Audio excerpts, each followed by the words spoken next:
Hello అండి, నా పేరు డాక్టర్ కారెడ్డి శ్రీధర్ రెడ్డి. నేను లేజర్ సర్జరీ. నేను ట్రీట్మెంట్ రేంజ్ హాస్పిటల్ హైదరాబాద్లో అవైలబుల్గా ఉంటాను.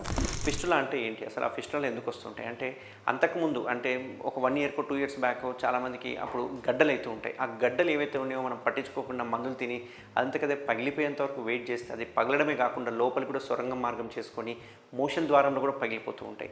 అట్లా ఒక 1 ఇయర్ 2 ఇయర్స్ బ్యాక్ వచ్చిన గడ్డలు ఏవైతే ఉన్నాయో అవి అలాగే ఆ ఛానల్ అంటే ఆ ట్రాక్ట్ అలాగే ఉండిపోయి అవి ఫిస్టులాగా కన్వర్ట్ అవుతూ ఉంటాయి.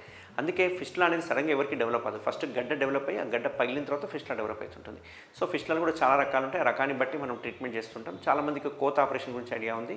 ఆ కోత చేయడం వల్ల 40-45 రోజులు బెడ్ రెస్ట్ ఉండాల్సి వస్తుంది, డ్రెస్సింగ్స్ అవసరం పడుతుంది. బట్ మన ట్రీట్మెంట్ రేంజ్ హాస్పిటల్లో మనం చేసే సర్జరీ ఏదైతే ఉందో కంప్లీట్ లేజర్ సర్జరీ. లేజర్ సర్జరీలో ఎటువంటి కోత ఉండదు, ఎటువంటి కుట్లు ఉండవు, ఎటువంటి పెయిన్ ఉండదు. Complete painless surgery. And surgery అయిపోయిన తర్వాత వితిన్ 1 డేలో డిశ్చార్జ్ చేయడం జరుగుతుంది.